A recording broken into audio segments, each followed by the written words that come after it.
데메드리오에 의해서 에베소 교회는 큰 위기에 놓여 있었습니다.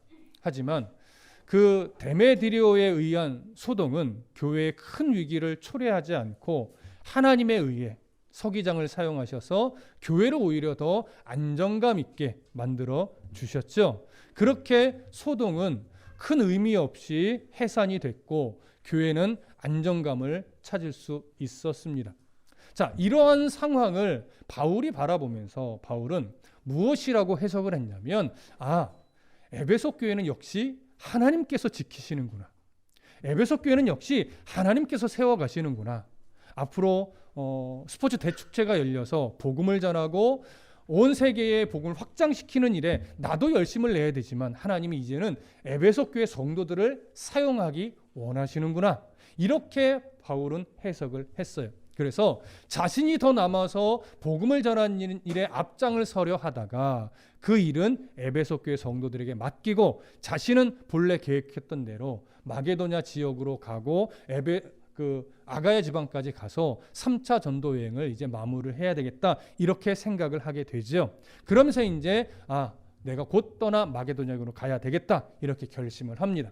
그러면서 이제 마게도냐 지역으로 가게 되는 이러한 내용들을 오늘 살펴보게 될 것입니다. 자, 먼저 1절을 보겠습니다. 1절 함께 읽습니다. 시작. 소요가 그침에 바울은 제자들을 불러 권한 후에 작별하고 떠나 마게도냐로 가니라. 자, 여기서 말하고 있는 소요가 그쳤다라고 하는 것은 데메드리오에 의한 소동이 이제 서기장에 의해 자연스럽게 해산이 된 직후를 말하는 겁니다.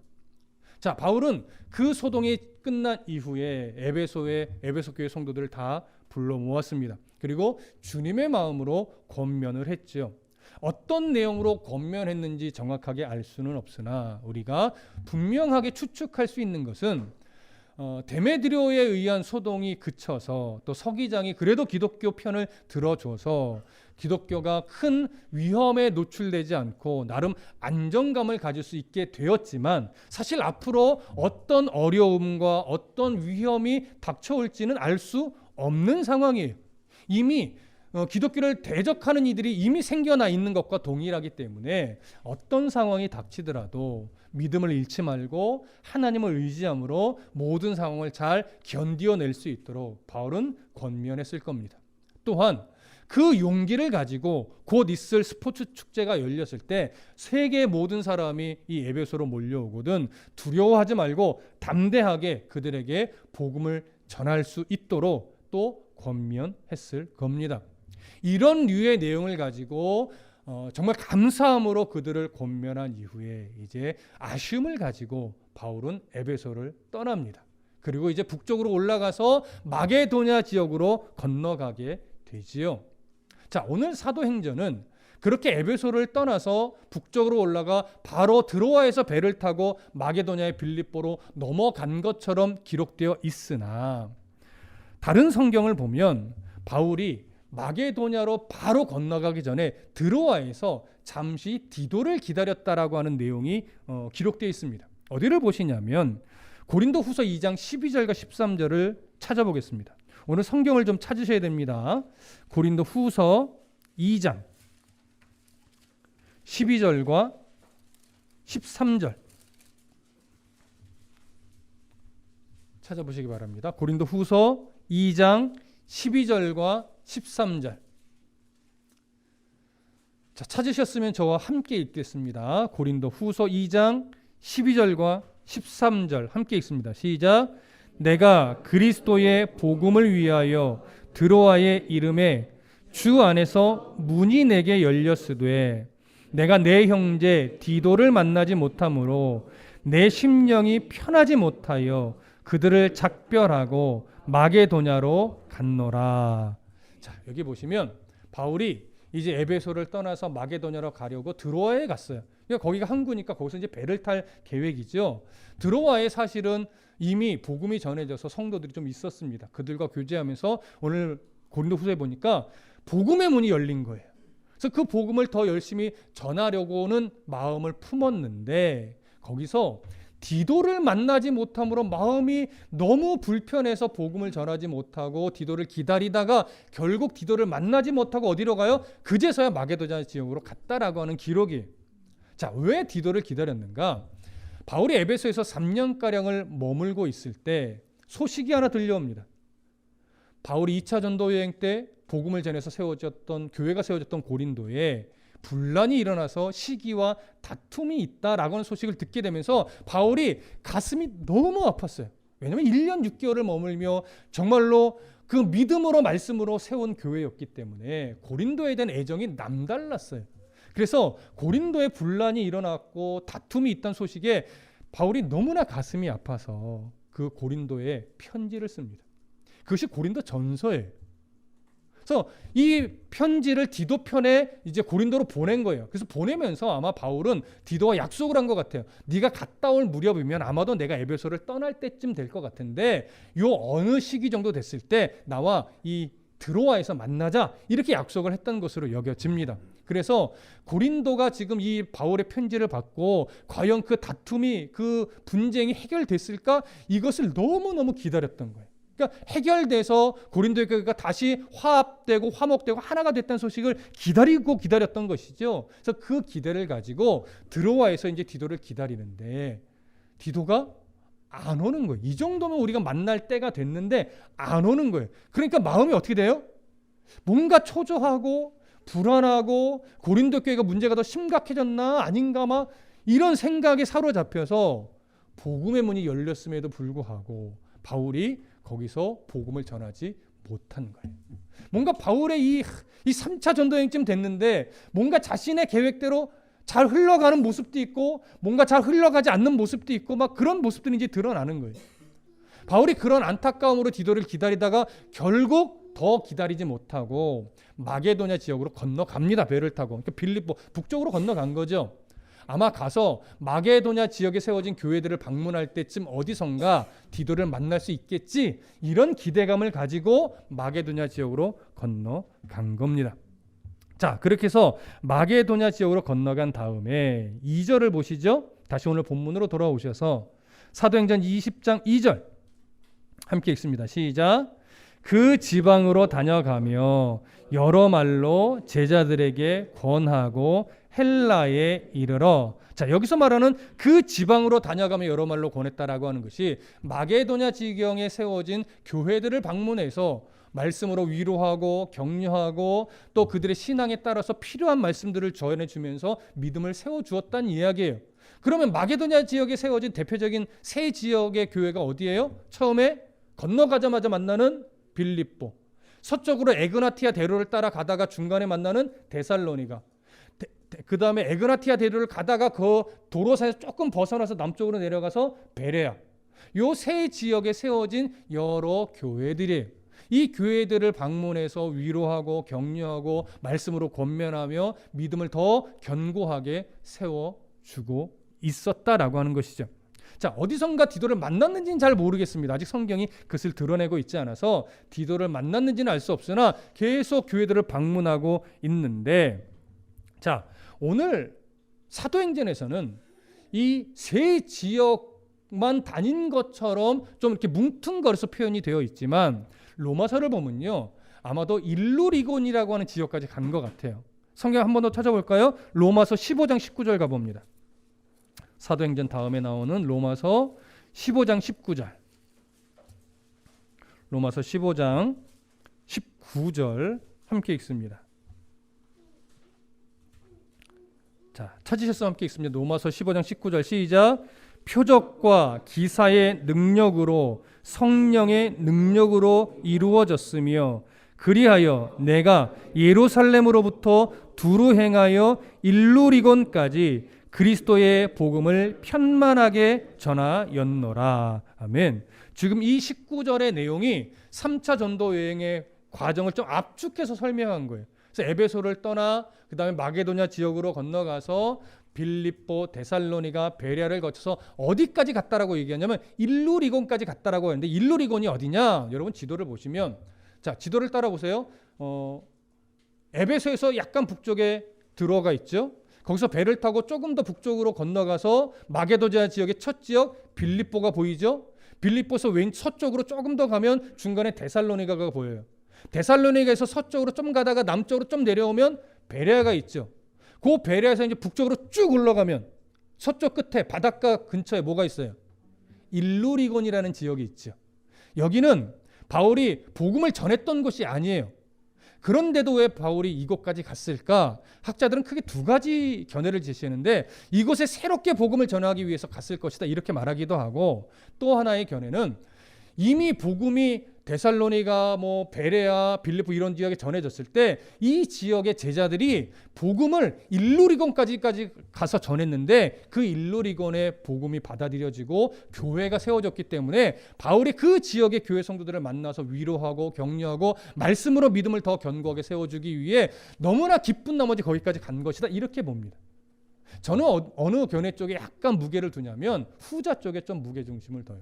그래서 이미 세워진 교회 제자들이 복음의 열심을 가지고 곳곳에 가서 복음을 전했는데 일루리곤이라는 지역까지 가서 복음을 전한 거예요. 거기에 교회가 세워졌다는 이야기를 들으니까 바울이 너무 기쁘죠. 복음의 결실들이 막 곳곳에 나타나는 거잖아요. 그래서 일루리곤까지 가서 그곳의 성도들을 만나서 위로하고 격려하며 또 필요한 곳에는 복음도 전했겠지요. 자, 이것은 결국 무엇을 의미하냐면 바울이 전한 복음이 그 자리에서 정체되어 있는 것이 아니라 또 역시나 열매를 맺고 능력이 있어서 곳곳에 흩어져서 복음이 확장되어진 일들이 자연스럽게 일어나고 있었다는 얘기예요. 여러분, 바울이 얼마나 기뻤을까요? 자기가 전한 복음이 그냥 정체되어 있는 것이 아니라 복음이 복음으로서 영향력을 발휘하며 확장되고 있는 모습을 보니 바울은 정말 기뻤을 겁니다. 그래서 일루리곤까지 가서 성도들을 만나 위로하고 격려하며 그 기쁨을 가지고 이제 남쪽으로 쭉 내려오게 되는 것이죠. 오늘 본문은 이렇게 말하죠. 그 지방으로 다녀가며 여러 말로 제자들에게 권하고 헬라에 이르러 이렇게 말합니다. 여기서 말하는 헬라가 어디를 말하는 거냐면 마게도냐 지역에서 남쪽으로 쭉 내려와서 아가야 지역을 말하는 겁니다. 아가야 지역은 우리가 사도행전에서도 확인했지만 아덴이라고 하는 아테네 지역과 조금 더 남쪽으로 내려온 고린도 지역, 이 지역을 일컬어 아가야 지역이라고 말하는 것이고 이것이 그리스 문화의 핵심이 되는 곳이죠. 아테네를 중심으로 그리스 문화의 핵심이 되는데 이 그리스 문화를 보통은 또 뭐라고 말하냐면 헬라 문화다라고 말하는 거예요. 그래서 우리가 그리스 헬라 이렇게 붙여서 표현을 종종 하지요. 근데 왜 헬라라는 표현을 쓰느냐? 헬라는요, 아가야 지방의 사람들이 조상 때부터 섬기던 신의 이름에서 비롯된 거예요. 헬렌이라고 하는 신의 이름을 따서 그 지역을 헬라다 이렇게 부르게 돼서 우리는 그리스 문화를 헬라 문화다라고도 표현하기도 하는데 그런 이유가 바로 이 조상 신에 의해서 붙여진 이름입니다. 자, 이해되시죠? 그래서 헬라에 이르렀다라고 하는 것은 아가야 지방까지 내려갔다는 얘기예요. 자, 그래서 이 아가야 지방까지 내려온 바울은 3절을 또 보시겠습니다. 20장 3절 함께 읽습니다. 시작. 거기 석 달 동안 있다가 배 타고 수리아로 가고자 할 그때에 유대인들이 자기를 해하려고 공모함으로 마게도냐를 거쳐 돌아가기로 작정하니. 자, 거기에 석 달을 있었다고 말씀하지요. 여기서 석 달을 있었던 아가야 지방의 지역이 어디냐? 바로 고린도 지역을 의미하는 겁니다.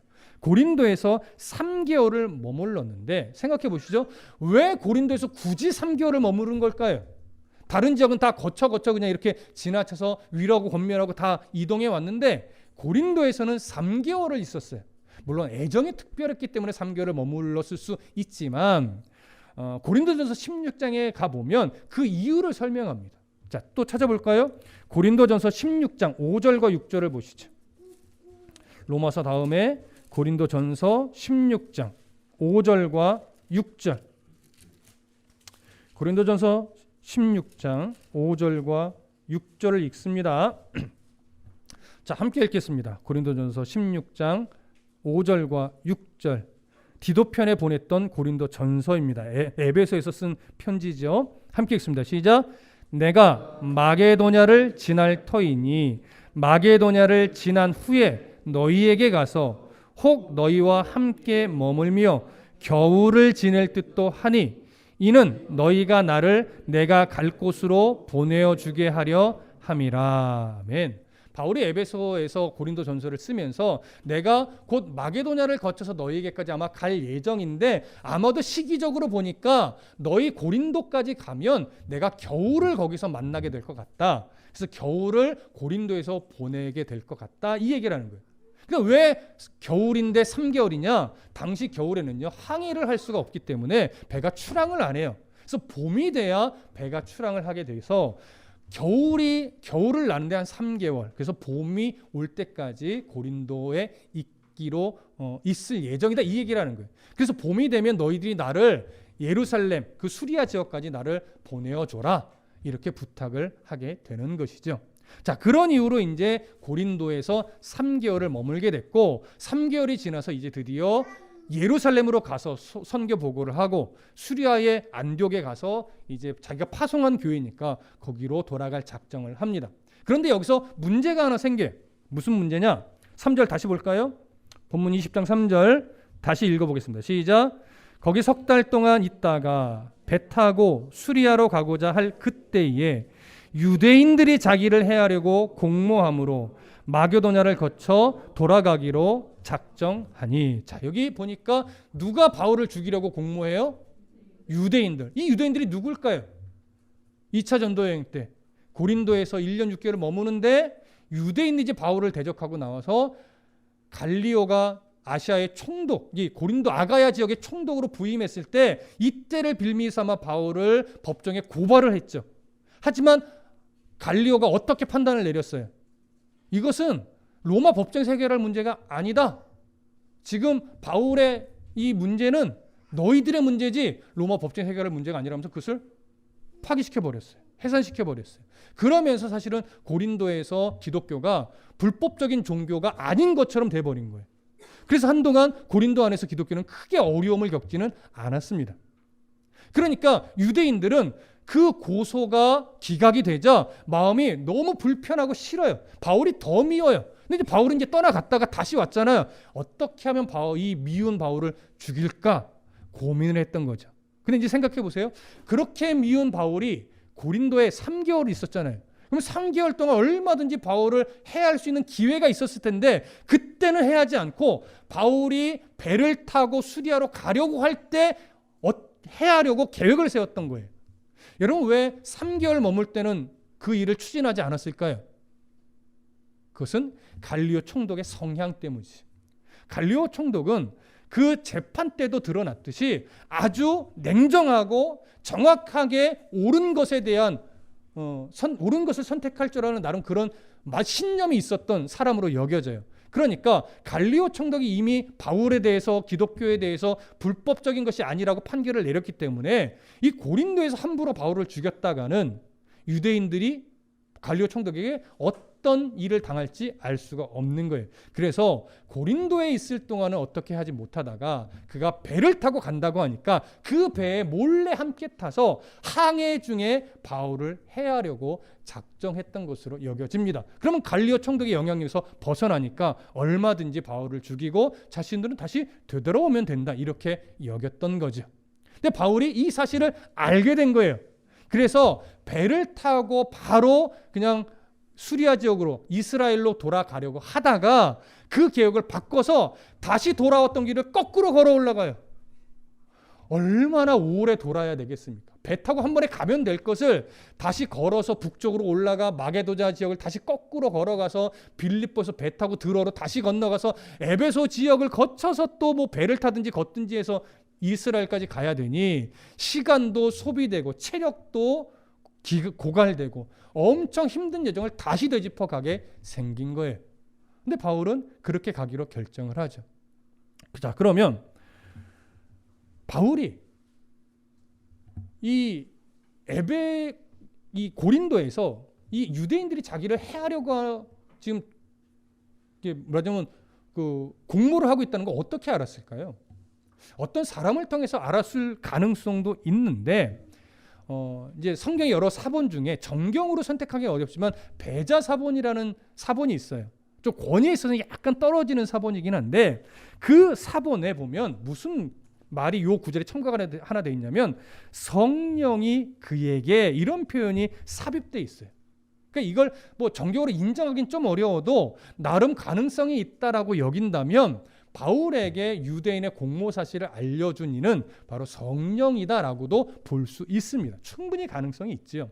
그래서 성령에 의해 유대인들의 이 공모함을 계략을 알고 나서 바울은 자신의 계획을 딱 내려놓고 다시 많이 도는 길이지만 북쪽으로 올라가서 마게도냐를 거쳐서 다시 드로아로 배 타고 건너간 다음에 이제 거기서 배를 수소문해서 예루살렘까지 가는 이걸 선택합니다. 그러니까 본인의 계획이 완전히 지금 틀어졌고 시간도 엄청나게 오래 다시 걸려서 가야 되는 이런 상황이 돼 버린 거예요. 하지만 성령의 인도함을 따라 그 여정을 선택을 했습니다. 이제 다시 오늘 본문으로 돌아갑니다. 4절 볼게요. 사도행전 20장 4절 함께 읽습니다. 시작. 아시아까지 함께 가는 자는 베레아 사람 부로의 아들 소바도와 데살로니가 사람 아리스다고와 세군도와 더베 사람 가이오와 및 디모데와 아시아 사람 두기고와 드로비모라. 자, 여기 보면 7명의 사람이 등장을 하는데 이 7명의 사람이 아시아까지 함께 갈 사람이래요. 여기서 말하는 아시아는 어디를 말하는 거냐면 예루살렘을 말하는 겁니다. 그럼 왜 예루살렘에 가는 바울의 여정에 갑자기 7사람이 동행하게 된 걸까요? 이유는 이거죠. 지금 바울이 에베소에서 이제 그 두 제자를 먼저 보낼 때 중요한 이유가 뭐였냐면 지금 예루살렘 교회가 기근으로 인해서 4년 동안 너무나 힘겨워하고 있다는 것을 알고 있기 때문에 그 예루살렘 교회 성도들을 돕기 위한 구제 헌금을 미리 좀 모금하도록 알리게 했어요. 그래서 이것을 모아서 이제 전달을 할 건데 바울은 가능하면 교회의 재정을 자기가 직접 손에 쥐거나 관리하지 않고 그 교회 성도들이 직접 하게 했어요. 그래서 그 지역 교회들이 모은 구제 헌금을 그 지역의 대표들이 직접 들고 함께 예루살렘에 가서 예루살렘 교회에 그들이 전달하도록 하려고 이 대표들을 지금 함께 동행하기로 한 겁니다.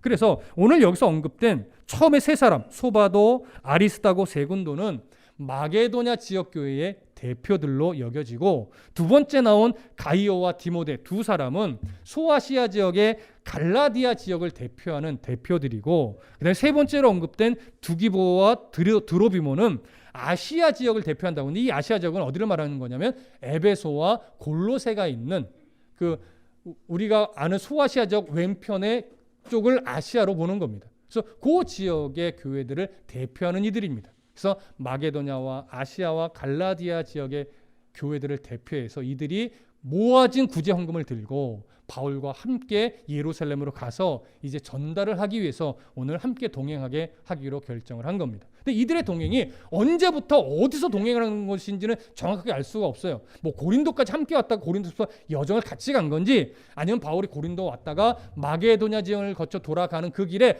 중간중간 합류를 한 것인지 정확하게 알 수는 없습니다. 하지만 오늘 성경에 드러난 대로만 보면 이들은요 바울과 함께 하기 위해서 먼저 어디에 이제 모여 있게 되냐면 드로아에 먼저 모여 있게 돼요.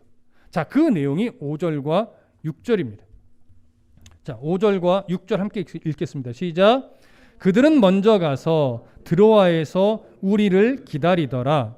우리는 무교절 후에 빌립보에서 배로 떠나 닷새 만에 드로아에 있는 그들에게 가서 2일을 머무니라. 여기 보면 그 7명의 대표들은 먼저 어디에 모여 있어요? 드로아에. 그러니까 아시아 지역 북쪽이에요. 거기서 먼저 가서 모여 있어요. 그래서 바울을 기다리는 거예요. 그런데 5절부터 무슨 표현이 나오냐면 우리를 이라는 표현이 나와요. 그러니까 지금 바울은 어디에 가냐면 빌립보에 가 있는데 빌립보에서 누구와 함께 있다는 얘기죠. 그럼 이 우리에 속한 누구는 누구일까요? 바로 누가예요. 누가는 언제 바울의 이 전도 여행 대회에서 빠지게 되냐면 2차 전도 여행 처음으로 빌립보에 가서 복음을 전해 빌립보의 교회가 세워졌을 때 그때 누가가 거기에 잔류해요. 그래서 빌립보 교회를 계속 돕는 역할을 했던 것이죠. 그리고 나서 누가와 헤어져서 바울은 계속 2차 전도여행을 했고 마무리했고 다시 3차 전도여행까지 한 거예요. 그리고 3차 전도여행의 이 후반부 돌아가는 길에 누가가 이 전도여행 대회에 다시 이제 합류를 하는 겁니다. 여기에 누가 더 있었는지 모르겠어요. 하지만 최소한 바울과 누가가 빌립보에서 무교절까지 함께 보낸 이후에 이제 배를 타고 드로아에 와서 7명의 지역교회 대표들과 다시 만나게 되는 이런 여정을 지금 본문이 소개를 하는 겁니다. 자, 그런데 빌립보에서 이제 바울과 누가가 배를 타고 드로아로 가는데 오늘 성경이 며칠 걸렸대요? 5일 걸렸대요. 닷새 만에 도착을 했다라고 하는 거예요. 그런데 한번 생각해 보세요. 처음에 드로아에서 빌립보로 갈 때 바울이 2차 전도여행 때 이때는 며칠 걸렸죠? 이틀 걸렸어요.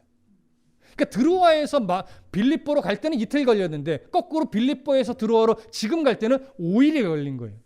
왜 이런 차이가 있죠? 처음에 갈 때는 순풍이 바로 불어졌어요. 그래서 4일에서 5일 걸릴 거리를 바울이 이틀 만에 간 거예요. 이때 하나님의 마음을 어떻게 설명드렸습니까? 빨리 마게도냐 지역, 이 유럽 지역의 복음이 전해지기를 소망하는 하나님의 간절한 마음이 이 순풍이 불어 이틀 만에 바울이 빌립보까지 갔다라고 하는 것에서 드러난다. 이런 말씀을 드렸었어요. 그리고 오늘은 역풍이 불어서 결국은 빨리 가지 못하고 5일이나 걸렸던 것이죠. 그래서 5일 동안 항해를 해서 드디어 드로아에 도착해서 7명의 지역교 대표들과 만납니다. 그래서 드로아에 세워진 교회 성도들과 교제를 하는데 며칠 동안 교제했대요? 7일 동안 교제를 했대요. 이 7일은 왜 7일이냐? 아마도 이제 수리아로 가는 배편을 수소문하고 계약하고 일정을 잡고 이제 출발하는 날짜를 정하는데 7일이 걸린 것으로 여겨져요. 그래서 출발하는 날을 어떤 날로 정했냐면 이제 7일을 머물면서 곧 안식일 다음 날인 주일이 와요. 일요일에 마지막으로 드로아에 있는 성도들과 이제 예배하고 그 다음 날 새벽, 그러니까 우리식으로 하면 월요일 새벽에 이제 배를 타고 출항하기로 결정을 한 거예요. 그래서 이제 7일간 드로아에 머물게 되었고 마지막 7일째 이제 일요일에 그들과 마지막 예배를 나누며 교제하는데 이때 이 장면이 이제 7절부터 나오는데 이때 어떤 사건이 하나 벌어지느냐? 한 청년이 저녁에 예배하는 중에 졸다가 떨어져서 죽는 일이 벌어지고 바울이 그를 살리는 사건이 벌어지죠. 그 사건은 이제 다음 주에 살펴볼 내용이고 오늘은 그렇게 드로아에서 7일간은 머물렀다까지만 볼 거예요. 자, 이 내용을 이렇게 살펴보다 보면 사실 특별한 사건은 없어요. 그렇죠? 그냥 바울이 계획한 대로 흘러가다가 그 계획이 계획대로 되지 않기도 하고 어떤 위험적 요소도 있고 그래서 자기 계획을 바꾸고 하나님의 인도하심을 따라 멀리 돌아가는 그러면서 자기 동역자들과 또 만나서 드디어 곧 수리아로 출발하게 되는 이런 여정만 오늘 소개를 했어요. 자, 그러면 이제 잘 생각해 보시죠. 바울이 이 3차 전도여행의 후반부를 돌아가는 여정에서 보면 여전히 바울은 누구의 인도함을 따라 움직이고 있어요? 성령의 인도함을 따라 움직이고 있어요. 근데 성령의 인도함을 따라 움직이는데 모든 일이 다 순조롭게 아무 일 없이 진행이 되나요? 그렇지 않죠. 여전히 불편한 상황도 있어요. 여전히 위험도 있어요. 그러니까 죽음의 위기도 있었던 거예요. 그러면서 바울이 고민하고 성령의 은혜 안에서 고민하고 판단하고 선택해서 움직인 길이었지만 거기서 자신의 계획을 내려놓고 다시 계획을 수정해야 되는 상황도 생겨요. 그래서 빨리 갈 길을 멀리 돌아가야 되는 상황도 생깁니다. 생각해 보세요. 3차 전도 여행쯤 됐으면 그렇게 1차, 2차를 통해서 정말 죽을 위기 매맞고 사실 죽었던 일까지도 경험하면서 3차 여행 전도 됐으면 하나님이 좀 이제는 이제 어려운 일들, 좀 위험들은 좀 다 막아주고 좀 모든 일을 순적하게만 좀 진행되게 하면 안 돼요? 이쯤 되면? 근데 바울은 여전히 성령의 인도함을 따라 순종해 가고 있는데 하나님 중심으로 판단하고 선택하고 있는데 여전히 불편한 일이 있고요. 여전히 위험이 있고요. 여전히 생명의 위협도 받고요. 주님 안에서 판단하고 선택한 계획인데 이걸 내려놓고 다시 되돌아가야 되는 일도 여전히 있단 말이에요. 여전히. 자, 그런데 오늘 본문에 보면요. 이런 상황들을 대할 때 바울이 마음의 감정 상태를 별로 성경에 기록하고 있지 않아요. 이런 상황이 일어났고 바울은 그러니까 그냥 되돌아갔고 이런 내용들만 아주 그러니까 좀 건조하게 기록한 듯 보여요. 바울의 감정 상태가 하나도 기록이 안 돼 있죠. 여러분 왜 그럴까요? 왜 바울의 이런 상황을 만났을 때 바울이 뭐 예를 들어서 화가 났지만 뭐 눌렀다든가 아니면 이 상황을 어찌할 뻔 몰라서 기도했다든가 이런 내용을 안 기록하고 있어요. 왜일까요? 바울이요, 상황을 바라보는 시선이 많이 바뀐 거예요. 무슨 말이냐? 예전 같으면 도대체 하나님 어떻게 해야 됩니까? 막 이랬을 수도 있어요. 아니면 아덴을 거쳐서 고린도에 처음 왔을 때 2차 전도여행 때 그가 영적으로 사실 탈진돼서 하나님이 그에게 말했잖아요. 두려워하지 말라, 입을 열어라. 이렇게까지 말할 정도로 바울은요, 상황에 따라 마음이 많이 움직이기도 했어요. 좌지우지 되기도 했어요. 흔들리기도 했단 말이에요. 그런데 이제는 상황 때문에 별로 안 흔들리는 거예요. 상황 때문에 감정이 별로 요동하지 않는 거예요. 물론 전혀 아니다라고 말하는 건 아니에요. 드로아에서 디도를 못 만나서 안타까움에 복음을 전하지 못했던 그런 모습도 있지만 지금 웬만하면 내가 생각지 못한 상황이 벌어져서 당혹스러운 인물을 만났을 때 별로 요동하지 않는 거예요. 왜? 성령께서 인도하시는 걸 아니까. A가 막히면 하나님이 B로 인도할 걸 이제는 아니까 뭐 돌아가면 되지 뭐. 이렇게 여겨지는 거예요. 왜? 그는요, 모든 순간 이제는 자기가 물론 판단하고 선택하지만 그 판단을 누구 중심으로 하는 훈련이 되어 있어요? 성령 하나님 중심으로 판단하고 선택하는 이제 훈련이 된 거예요. 그러니까 성령의 마음을 가지고 판단했지만 그걸 하나님이 트시면 뭐 돌아가면 되지 뭐라고 넉넉한 마음을 품을 수 있는 훈련이 된 거예요. 그래서 지금 여전히 상황은 이전이나 별반 다르지 않고 여전히 내 계획이 어그러지기도 하고 여전히 이런 상황 속에서 죽음의 위기도 내 앞에 여전히 놓여 있는데 바울은요, 별로 요동하지 않아요. 왜? 지나온 세월 속에서 하나님이 나를 어떻게 지켜내셨는지 이제는 알고 확신하니까 막히면 돌아가면 되는 거예요. 내 계획이 정말 좋았지만 그 계획이 막히면 하나님이 다른 열어주시는 길로 또 그냥 가면 되는 거예요. 이걸 아니까 바울은 그냥 흘러갑니다. 성령의 인도함을 따라 그냥 흘러가요. 그러면 그 책임은 누가 져요? 하나님이 지는 거예요. 그러니까 두려울 게 없는 거예요. 내 힘으로 하면 그 책임을 내가 져야 되잖아요. 얼마나 힘든 인생이에요. 그런데 돌아가더라도 그 인생의 여정을 주님께 맡기면 주님이 책임질 걸 믿으니까 예전 같으면 걱정에 사로잡혀서 몇 날 며칠 잠 못 잘 일을 이제는 상황은 똑같은데 어떻게 돼요? 하나님 책임지세요. 나는 하나님 인도하는 대로 갈 테니까. 하나님 상황이 막히면 하나님 돌아가면 되잖아요. 하나님 돌아가게 했으니 그냥 갑니다 하고 주님이 풀어내실 걸 기대하고 그냥 가는 거예요. 이게 바울의 성숙함이에요. 그래 보십시오. 상황은 여전히 바뀌지 않았지만 상황을 바라보는 뭐가 바뀌었어요? 시선이 바뀌었어요. 그 상황을 해석하는 그 시선이 바뀌었다고요. 이게 바울의 성숙함이에요. 여러분, 상황을 해석하는 훈련을 최고조로 멋지게 해낸 사람이 누구냐? 그게 아브라함이었어요. 언제요? 아브라함이요, 갈대아 우르에서부터 하나님 불러내서 수많은 여정들을 거쳐서 이제 드디어 하나님이 약속한 대로 나이 100세에 누구를 얻었습니까? 이삭을 얻었어요.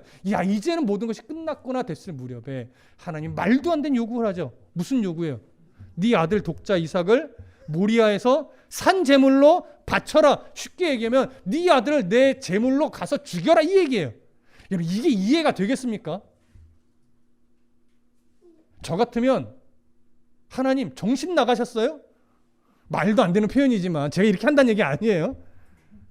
하나님 정신 나가서 내 인생을 걸고 이렇게 살아오다가 100세, 그러면 100세나 됐을 때 아들 줘놓고서 이제 다시 달라고요? 이게 말이 안 되죠. 여러분, 그 모리아산까지 3일 여정이에요. 3일 길이에요.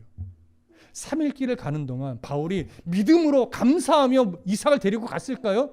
말도 안 되는 얘기죠. 입은 굳게 다물었지만 그 속에서는요, 도대체 하나님 왜 그러실까? 왜 바치라고 한 걸까? 100세에 줘놓고서 도대체 왜 이 아들을 달라고 한 거지? 이해 안 되는 이 상황을 끊임없이 이제 생각하는데 그 3일의 여정 동안 바울은요, 무엇을 생각하냐면 갈대아 우르에서 자신을 불러냈을 때부터 하나님이 도대체 어떤 하나님이셨냐, 이걸 이제 생각하기 시작하는 거예요. 나를 하란에 주저앉아 있던 나를 끝내 불러내서 세겜까지 가게 했던 그 하나님, 세겜에서 수많은 이방 사람들 앞에서 하나님만 예배하겠다고 그들 앞에서 우상들을 무시하고 하나님께 예배하게 했던 그 일들, 애굽까지 가서 자기 아내를 누이라고 속였지만 거기서도 아내를 지켜내고 수많은 재물과 양식까지 막 획득해서 다시 돌아오게 하셨던 그 일들, 그 이후에 일어났던 수많은 사건 사고들을 끊임없이 기억하게 하는 거예요. 그러면서 뭘 정리하게 되냐면 내게 있어서 하나님이 어떤 하나님이셨는가를 정리하게 만드셔야 하는 3일 동안. 그리고 그 하나님은 이제 앞으로도 여전히 내게 있어서 어떤 하나님이 되실지 확신하게 만드는 거예요. 3일의 여정 동안. 여러분 3일을 하나님 앞에서 되뇌이고 고민하고 항변하고 묻고 따지고 그러면서 다시 정리된 하나님이 어떤 하나님이셨느냐. 히브리서로 가봅니다. 히브리서 11장. 성경 찾아볼까요? 히브리서 11장으로 가봅니다. 11장 19절. 히브리서 기자가 이제 이렇게 증언합니다. 히브리서 11장 19절. 자, 함께 읽습니다. 시작.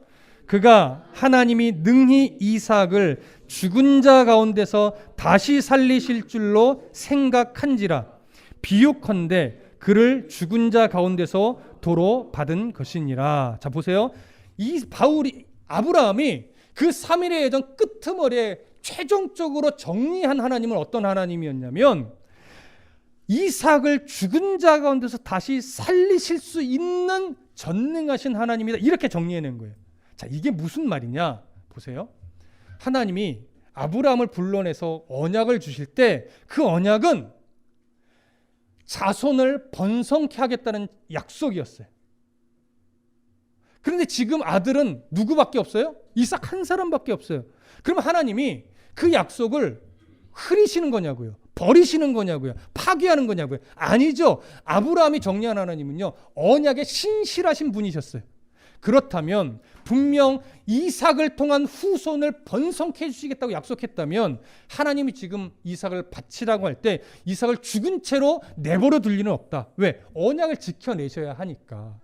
그렇게 신실하신 분이니까. 그러니까 바치라고 했을 때 바치면 설사 이삭이 죽는다 할지라도 하나님은 다시 살려내서라도 자신의 언약을 뭐 하시는 분이다? 이루시는 분이다. 이 사실을 3일의 깊은 고뇌 속에서 3일의 하나님 앞에 깊은 어떤 이 치열한 논쟁 속에서 항변 속에서 결국 그 사실을 깨달은 거예요. 이 사실을 확신하니까 드디어 모리아산에서 그 하나님 앞에서 아들 이삭을 죽이려고 하는 용기를 낼 수 있었던 거예요. 근데 진짜 죽이려니까 하나님이 너무 급해서 그 손을 빨리 막죠. 그러고 나서 이삭을 죽지 않게 이미 뭘 예비하셨어요? 여호와 일의 어린 양을 예비해 놓으신 거예요. 여호와 일에는요, 단순하게 내 필요를 채우시는 하나님에게 가볍게 적용할 내용이 절대 아니에요. 이삭의 생명을 살려내시고 그 대신 어린 양이 대속의 죽음을 죽게 예비하신 그런 구속의 예비하심에 사실 사용될 표현이 여호와 이레란 말이죠. 단순하게 나 이거 필요했는데 여호와 이레 하나님이 채우셨어. 상관은 없지만 그렇게 가볍게 사용될 표현은 아니라는 거 여러분 좀 염두에 두십시오. 바로 그 어린 양이 우리의 생명을 구원하시기 위해 대속의 죽음을 죽으신 예수 그리스도를 상징하는 거예요. 그 이삭은 바로 그렇게 예수 그리스도의 죽음으로 다시 생명을 얻게 된 우리를 상징하는 것이 바로 이삭이에요. 죽지 않은 이삭. 이해되시죠? 자, 우리의 인생도 똑같습니다. 여러분 믿음 생활 한 20-30년 했으면 이제 좀 하나님이 우리의 삶을 좀 편하게 풀어주시면 안 돼요? 20-30년 교회 봉사하고 믿음으로 견뎌내고 막 물질의 시험도 받고 막 뭐의 시험도 받고 다 거쳐왔잖아요. 이 정도 되면 좀 삶이 좀 편하고 모든 일이 생각하는 대로 좀 잘 되고 어려운 일 안 만나면 좋잖아요. 근데 인생이 그러던가요? 감히 제가 권사님들 앞에서 할 말은 아니지만 인생이 그러지 않잖아요. 항상 어려움이 있고 항상 마음의 시험이 있고 항상 걱정거리 여전히 있고. 그런데 여러분 뭐가 바뀌어야 될까요? 상황이 바뀌는 것이 아니라 이제 그 상황을 해석하는 우리들의 시선이 바뀌어야 돼요. 무엇으로 그 시선을 바꿔내요? 아브라함처럼 여러분 하나님과 씨름하십시오. 항변 괜찮아요. 하나님 너무하다고 하나님 앞에 막 자신을 토로하셔도 상관없어요. 그런데 그 모든 토로와 항변이요, 지난날에 나를 예수 믿게 만드시고 나를 지켜하셨던 이전의 흔적들과 끊임없이 되뇌이면서 항변하셔야 돼요. 그러다 보면 역시 하나님은 내게서 있어서 이런 하나님이시다라고 정리가 돼요. 그리고 그 하나님은 이제 앞으로도 이런 하나님이 되실 수밖에 없다라고 하는 앞으로의 소망이 생겨요. 그 하나님을 딱 신뢰하고 붙잡게 되면 이제 우리는요, 이전과 달리 더 안정감 있는 성도의 삶을 살고 조금 더 뭐라고 할까요? 의연한 성도의 삶을 살아가게 돼요. 왜? 이전에는 똑같은 상황을 놓고 전전긍긍했는데 이제 하나님이 어떤 하나님인지 다시 정리가 되니까 상황은 똑같아도 그것 때문에 전전긍긍하지 않아요. 왜? 하나님이 어떤 하나님인지 아는데요. 이런 상황 때문에 나를 놓치실 하나님이거나 나를 버리길 하나님이 아니란 걸 아는데요. 그러니까 상황이 안 바뀌어도 그 상황을 대하는 태도가 완전히 바뀌는 거예요. 이게 새 사람이 되는 것이고 이제 이것이 옛 습관을 버리는 것이고 이것이 성숙한 성도가 되는 거예요. 여러분, 바울의 여정 끝까지 녹록지 않았습니다. 바울의 여정요, 순교하기까지 힘들었어요. 순교할 때까지 힘든 여정을 늘 살았어요. 그러나 바울은 순교할 때가 가장 기뻤을 거예요. 무슨 말씀인지 이해되십니까? 주를 위해 생명을 내어드릴 수 있는 그 순간, 하나님 바라보며 가장 기뻐하는 순간이었을 거예요. 여러분, 이제 성경에서 말씀하신 대로 고난이 오나 두려워하지 마십시오. 감히 제가 부탁드립니다. 물론 저도 고난이 오면 두려울 거예요. 그러나 저도 이 말씀 붙잡고 고난이 오나 두려워하지 않는 신앙이 되어야 하겠죠. 누구 때문에? 날 사랑하여 예수 그리스도의 그 생명을 내어주게 하신 하나님의 은혜 때문에. 그 하나님이 여전히 나를 지켜낼 것이고 여전히 내 삶을 인도하실 것이고 여전히 나를 통한 하나님의 계획을 이루어내실 것이기 때문에 신뢰하십시다. 돌아가도 괜찮습니다. 종종 넘어져도 괜찮습니다. 좀 실수해도 괜찮습니다. 하나님은 변함없이 날 사랑하시고 끝내 우리를 이렇게 세우실 것이고 끝내 하나님이 원하시는 삶의 방향성으로 우리를 끌고 가실 겁니다. 그러니 이제 우리는 성령 하나님이 이끄시는 그 삶의 흐름을 빨리 느끼시고 그 이끌어 가시는 삶의 성령의 흐름에 내 몸을, 내 신앙을 내어 맡길 수 있는 이 비법을, 이런 건 비법이라고 말해도 돼요. 이런 신앙의 비법을 빨리 터득하셔서 그 흐름에 내 인생을 맡기고 주님과 멋지게 동행해내는 그런 성도가 되시기를 소망하고 축복합니다. 기도하겠습니다.